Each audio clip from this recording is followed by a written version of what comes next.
Mumbai crime branch ने खुद को वरिष्ठ पुलिस अधिकारी बताकर लोगों से ठगी करने वाली गिरोह का पर्दाफाश करते हुए 3 आरोपियों को गिरफ्तार किया है।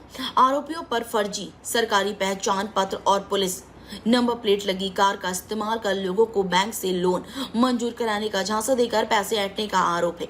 मामले का खुलासा जीपीएसए परिसर में मिली शिकायत के बाद हुआ। शिकायत में बताया गया कि करीब 54 वर्षीय एक व्यक्ति खुद को वरिष्ठ पुलिस अधिकारी बताकर फर्जी दस्तावेजों के जरिए लोगों को धोखा दे रहा है। सूचना मिलने के बाद क्राइम ब्रांच ने तकनीकी और मानवीय जांच शुरू की। जांच के दौरान पता चला कि संदिग्ध आरोपी अंधेरी स्थित होटल द लीला आने वाला है।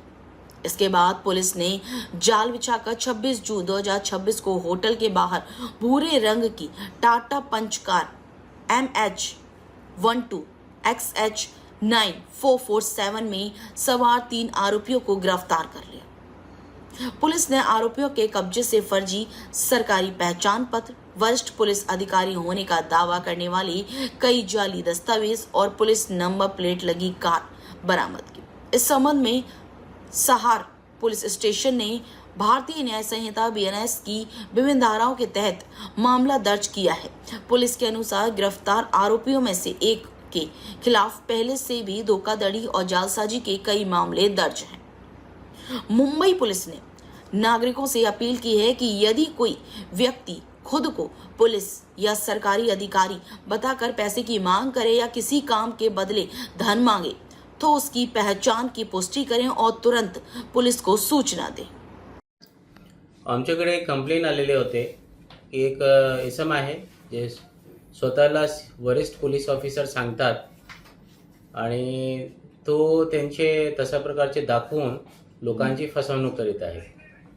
आणि त्यामध्ये त्यांनी लोकांकडून पैसे घेतलेले आहे किंवा मेडिएशन करतात की त्यामध्ये ते काम करून देणार आणि त्यामध्ये एक इसमांची चिटिंग झालेली होती आणि त्यामध्ये 10 लाख रुपये त्यांचे गेलेले होते।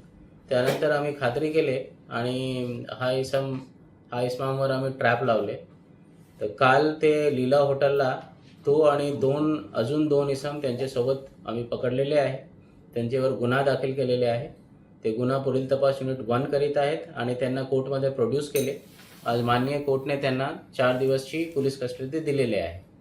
त्यांचे जे इतिहास आहे ते बरेच काही वर्षापासून त्यांनी फोर्स आयडेंटिटी कार्ड पण बनवलेले आहे आणि ते स्वतःला एसीपी आणि डीसीपी मुंबई सांगतात। तर त्याप्रमाणे आमचे पुढील तपास चालू आहे आणि पुढील अजून कोणाची फसवणूक यांनी केलेली आहे त्यावर पण आमचे तो पण आमचे तपासाचा भाग आहे। हामध्ये जे एक आरोपी आहे, 3 आरोपी आहे। हामध्ये एक आरोपी असा पण आहे ज्यांच्यावर पूर्वी 3 अभिलेखावर गुन्हे आहेत। त्यांच्यावर 3 वेगवेगळे पोलीस स्टेशनला, कस्तुरबाला गुन्हा आहे, साकेनाकाला आहे आणि खेडवाडीला आहे। चिटिंग आणि फॉर्जरीचे गुन्हा आहे। सर नक्की काय म्हणजे ते सांगायचे का मोडस ऑपरेंडी होते की स्वतःला ॲज अ एसीपी किंवा डीसीपी इंट्रोड्यूस करत होते की ते हा रँकचे ऑफिसर आहे आणि त्याप्रमाणे लोकांना वाटत होते हा ॲक्च्युअली पोलीस ऑफिसर आहे आणि त्याप्रमाणे यांनी ओळख वाढवून आणि त्यांच्यावर ट्रस्ट वाढवून लोकांची आर्थिक फसवणूक त्यांनी केलेली आहे। अशा प्रकारचे काही निष्पन्न नाही झाले। तर ह्यांचे जे इतिहास आहे स्वतःला वरिष्ठ पोलीस ऑफिसर सांगणे पण ॲक्च्युली हा नाही आहे। ते ह्यांचे जवळपास 10 वर्षापासून त्यांचे चालू आहे।